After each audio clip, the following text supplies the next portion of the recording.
Yeah, creature's real, man. A white beard, horns like a goat would have, although a lot.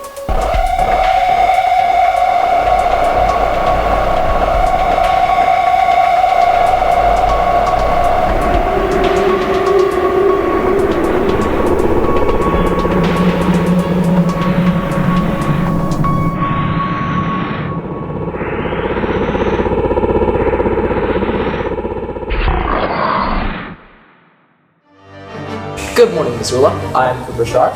And I'm Max Smith. This is MSO K-12. Local theater break-in could be monster, Or it could just be mischievous teenagers. this proves my theory. The Gaster is back. The Gaster, yeah.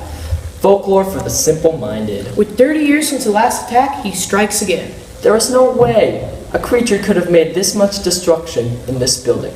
There's broken glass, there's broken doors, Wait. and there's obvious weapons that were used in this crime scene. You said broken doors. Yes, broken doors that the criminals broke.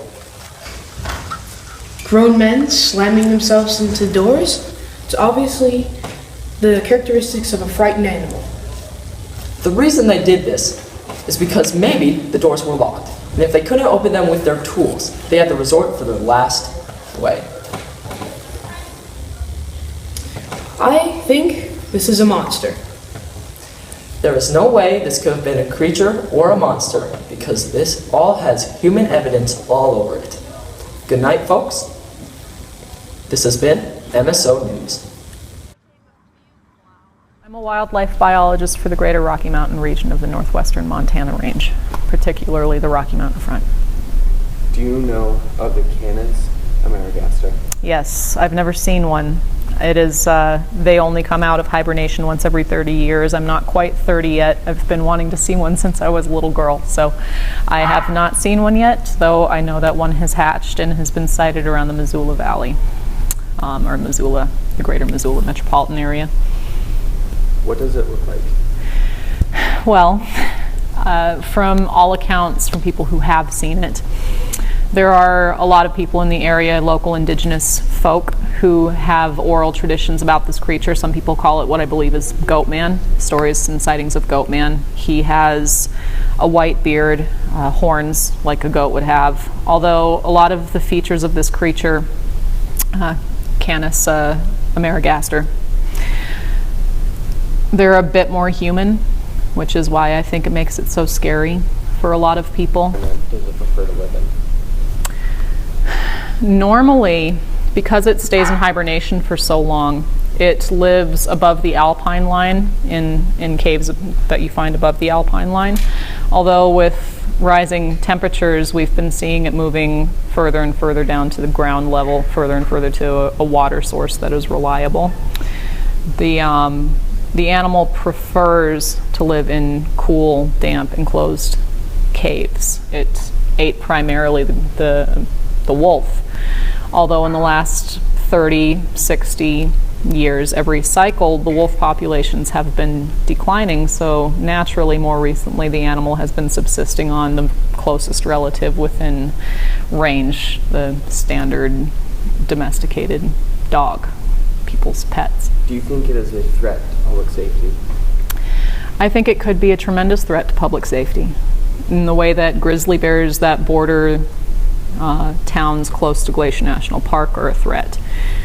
The thing that's important, if you grow up near a national park, you learn which animals are dangerous. When they're in your environment, you have to have a good understanding of how the creature behaves to alter human behavior around it. I think because there is a new hatchling, we know that it's about in that 30-year cycle where there's a new hatchling. We know that they're territorial, and we know that they're particularly territorial and defensive when they're gathering food for their young. That's true of every species that we can study against this creature. So. Should the creature be managed? I think we need to think about how we manage ourselves. How do we manage humans? Managing this creature, honestly, we don't know enough about it to make any long-term decisions or lasting decisions. We have this fancified, scary creature that the media has tended to blow out of proportion, but really we don't know. We don't. If it were to be discovered and proven to be real, how would that affect biologists? If it would affect the study of biology of the Rocky Mountain region the same way that people accepting that climate change is not a theory and is real. If it's quantifiable, if it's studyable, then we can understand how we're manipulating the system, what we're doing, what our actions are doing to throw any equilibrium off. So yes, it would affect the entire scientific community greatly if people would just admit that this is a real creature. Thank you for your time. Of course. Thank you. Do you think the creature is real? Yeah, the creature's real. Definitely. What is your experience with it? Well, I mean, the creature attacked my dog. I don't have a dog anymore.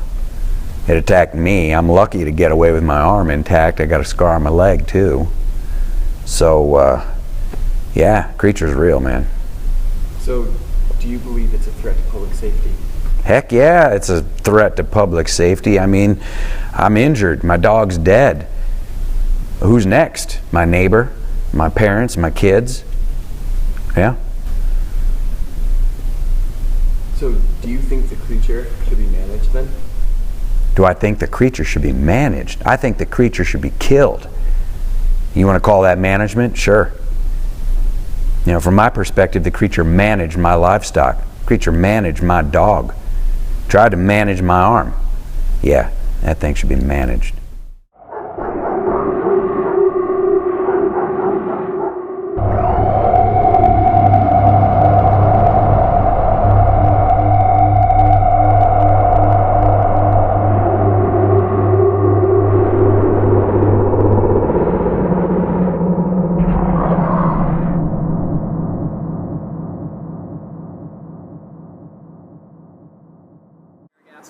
I got into this documentary because my dad, he and his dog got attacked out on his ranch, and he started talking to me like, "Oh, this thing's horrible. This thing's gonna kill us all. It's blah, blah, blah."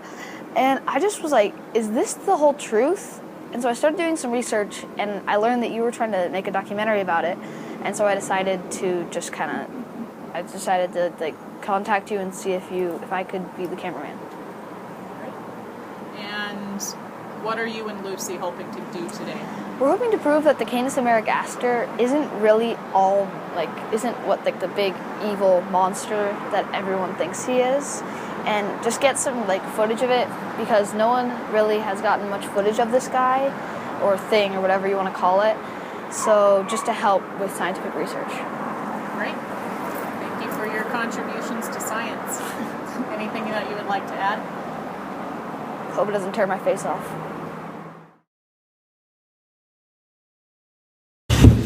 This interview's over. I'm sorry. I'm sorry. Excuse me. That was nice. That was interesting. But I guess that's a lot to end that here. I can't stand this media hype. Public's opinion of this creature is going to already be so influenced. Any little rustle in the bushes, people are going to start opening fire. It happens all the time. It's bad reporting. It's false journalism is what it is. It's absolute false journalism. It's crafting narrative. It's not allowing subject to be subject. It is anti-documentary. It is anti-truth. I thought maybe going on would at least give us the chance to let Missoula know that this thing is real. But I guess we don't know that unless we do the work that you and I are doing. Unless we get the footage that we need. People aren't going to see it, aren't going to believe it unless they see it. So, anyways, it was rumored the last sighting was kind of in the area we're walking toward the orange.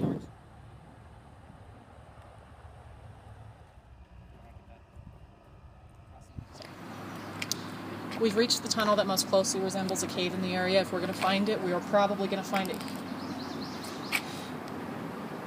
God. God. Get hatched.